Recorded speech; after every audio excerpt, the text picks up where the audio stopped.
Jake and Samson finally put aside their differences to start drilling the brackets.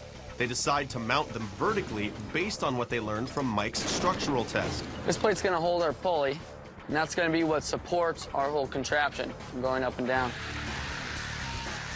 So the reason we're going vertical instead of horizontal is if we're pulling right here, and this is against the wall, if it's vertical, not only does it have to pull the top out, but it has to push the bottom in at the same time. It has to pivot right here. When it's horizontal, it doesn't have that much to do. You know what I mean? It can pull out because the bottom's right here. Please. I'm glad we're going vertical. I think it's going to be stronger, definitely. While the team heads inside for more supplies, Mike's crew uses the scissor lift to take measurements for his scooter-saving solution. We're measuring where we're going to put our saddle points. It's going to hang this box out over the edge of the wall. When the scooter comes crashing into it, knocks it off, slides down that guide wire to safety. It's a really simple plan. It's going to be awesome.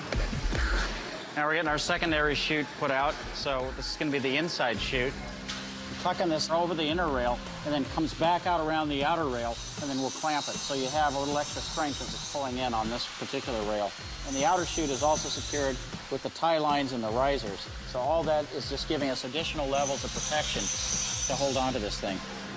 Dun, dun, dun, dun. With both parachutes securely attached, the team moves their scooter net outside. Right there, put it down. Go through the bottom. Samson and Pete begin assembling the scooter net's counterweight system.